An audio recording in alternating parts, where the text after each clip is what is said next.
Students, काव्य बोध के अंतर्गत आज हम आपको एक्सप्लेन करेंगे रस। रस क्या होता है, इसकी परिभाषा क्या है और इसके कितने भेद होते हैं। सबसे पहले रस की परिभाषा आपको समझाएं कि जिसका आस्वादन किया जाए वही रस है। आस्वादन का मतलब यहाँ पर है कि जिसको हम अंदर से, जिसको पढ़ने सुनने देखने से हमको अंदर से आनंद की अनुभूति होती है। यानी यहाँ पर दिया भी गया, हमने आपको दिया है कि रस का अर्थ है आनंद। यानी जिस काव्य को पढ़ने सुनने या देखने से हमें जो आनंद प्राप्त होता है वही रस है। रस की निष्पत्ति विभाव, अनुभाव, संचारी भाव के संयोग से होती है और रस काव्य की आत्मा माना गया है। तो यहाँ पर विभाव, अनुभाव, संचारी भाव भी हम आपको समझाएंगे कि ये क्या होते हैं।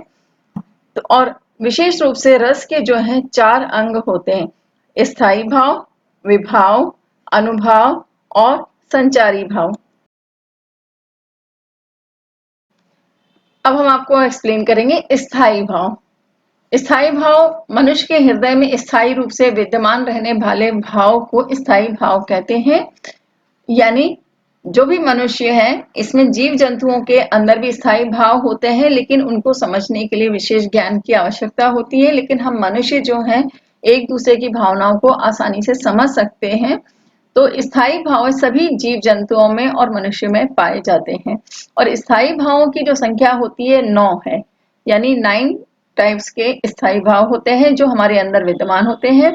पहला है रति, हास, शोक, उत्साह, क्रोध, भय, घृणा, विस्मय और निर्वेद। ये 9 प्रकार के जो रस है स्थायी भाव के, वो हमारे अंदर पहले से ही विद्यमान होते हैं।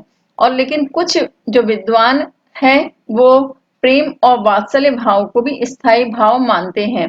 स्टूडेंट्स, हम आपको एक बार और इसमें समझा दें कि स्थायी भाव जो होते हैं, जो हमने आपको 9 बताए हैं: रति, हास, शोक, उत्साह, क्रोध, भय, घृणा, विस्मय, निर्वेद, प्रेम और वात्सल्य। तो ये हमारे अंदर स्थायी भाव रूप से रहते हैं ये भाव। और जैसे ही जिस प्रकार का भाव हमारे सामने आता है या जिस प्रकार की सिचुएशन यानी परिस्थितियां आती है, ये भाव हमारे सामने आ जाते हैं। उदाहरण के लिए, अगर हमें बहुत खुशी वाली कोई समाचार मिलते हैं या कोई न्यूज मिलती है या हम किसी बात को सोचकर बहुत ज्यादा खुश हो जाते हैं, तो हमारे अंदर उत्साह अपने आप आ जाता है। और किसी बात को, जिस बात को हमें पसंद नहीं है और वो बात हमारे सामने आ जाए, तो हमें अंदर से क्रोध आता है। क्रोध एक भाव है कि, और क्रोध तभी आता है कि जो चीज हम चाहते हैं और वो चीज अगर हमारे विचार या हमारी सोच या हमारे मन के अनुसार नहीं होती है, तो वहां हमें क्रोध आ जाता है। तो ये आपके अंदर विद्यमान होता है, हम सभी के अंदर होता है क्रोध का भाव। और जैसी ही परिस्थिति ऐसी आती है हमारी नापसंद की, तो ये क्रोध अपने आप सामने आ जाता है।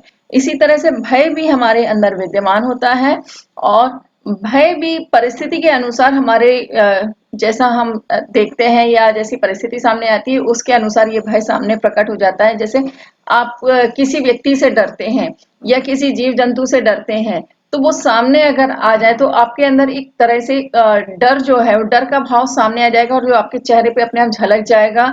और कई बार ये होता है कि जैसे कुछ लोगों में कि हाथ पैर कांपने लगते हैं तो किसी को देख करके। इसी तरह से घृणा, जिस व्यक्ति को या जिस चीज को या जो चीज हमें बिल्कुल पसंद नहीं होती और वो अगर सामने आ जाए, तो नफरत का भाव हमारे अंदर से निकल के आता है, तो वहां पर हमें घृणा हो जाती है। नफरत यानी घृणा।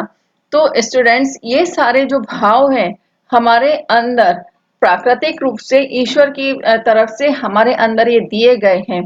और जैसी ही ये परिस्थितियां आती हैं वैसे ही ये भाव हमारे सामने आ जाते हैं। इसी तरह से बहुत खूबसूरत कोई चीज देख लें या जो चीज कभी नहीं देखी अचानक वो सामने आ जाए, तो एकदम आश्चर्य वाली बात हमारे दिमाग में आती है। एकदम आश्चर्य, ओह, आह, हाँ, इस तरह का जब हमारे मुंह से निकलता है, या वाव, इस तरह के जब हमारे मुंह से अचानक शब्द निकलते हैं, तो यहाँ विस्मय हो जाता है यानी आश्चर्य हो जाता है। और वात्सल्य यानी ममत्व का भाव होता है कि यदि कोई छोटा बच्चा है या कोई जीव जंतु के छोटे बच्चे हैं, खरगोश के या किसी इस तरह के जिसको हमें बहुत अच्छे लगते हैं, जो या पशु पक्षी जो भी हैं, और वो सामने आते हैं तो हम उनको प्यार से दुलारते हैं, तो ये वात्सल्य यानी ममता की भावना हमारे अंदर आ जाती है। तो ये सारे भाव जो है स्थायी होते हैं हमारे अंदर, लेकिन जैसी ही परिस्थितियां आती हैं तो ये परिस्थिति के अनुसार ये भाव प्रकट होने लगते हैं, तो ये स्थायी भाव कहलाते हैं।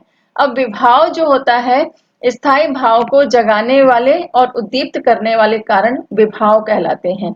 अब विभाव दो प्रकार के होते हैं, एक आलंबन, दूसरा उद्दीपन। स्टूडेंट्स, हम आपको एक बार और इसको अच्छी तरह से समझाने का प्रयास करते हैं कि स्थायी भाव यानी जो हमने अभी आपको 9 भाव बताए स्थायी रूप से, ये 9 भाव है परिस्थिति के अनुसार ही जागृत होते हैं। जैसे हमने आपको अभी बताया, जैसी परिस्थिति होगी वैसे भाव हमारे सामने आएंगे और वैसा ही हम उनको प्रकट करेंगे। तो इन परिस्थितियों के अनुसार जो भाव प्रकट होते हैं, तो एक तरह से ये हमारे भाव को अंदर से निकालते हैं, जगाते हैं। कि जैसे कोई हमने बहुत अच्छी वस्तु देखी तो एक ममत्व की भावना, एक वात्सल्य की भावना जो आती है, तो इस भाव को जो जगाने वाले भाव होते हैं वो विभाव कहलाते हैं। और ये दो प्रकार के होते हैं, आलंबन और उद्दीपन। तो आलंबन विभाव जो होता है, जिस कारण से स्थायी भाव जागृत होता है, उसे आलंबन विभाव कहते हैं। अब उदाहरण के तौर पर जैसे कि वन में शेर को देखकर डरने का आलंबन विभाव शेर होगा। जैसे हम जंगल में गए और वहां में अचानक शेर देख गया, तो शेर को देखकर हम डर जाएंगे। तो डर का जो भाव हमारे अंदर आएगा, तो ये आलंबन विभाव कौन होगा? शेर, क्योंकि हमने शेर को देख करके हमें डर लगा है। तो जो शेर है, शेर के कारण ये भाव जागा है, तो ये आलंबन विभाव कहलाएगा।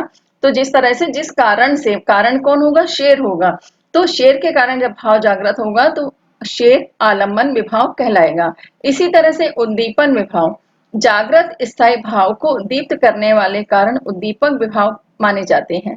जैसे वन में शेर को देखकर भयभीत व्यक्ति के सामने ही शेर जोर से दहाड़ मार दे, तो ये दहाड़ जो है भय को उद्दीप्त करेगी, तो ये उद्दीपन विभाव होगा।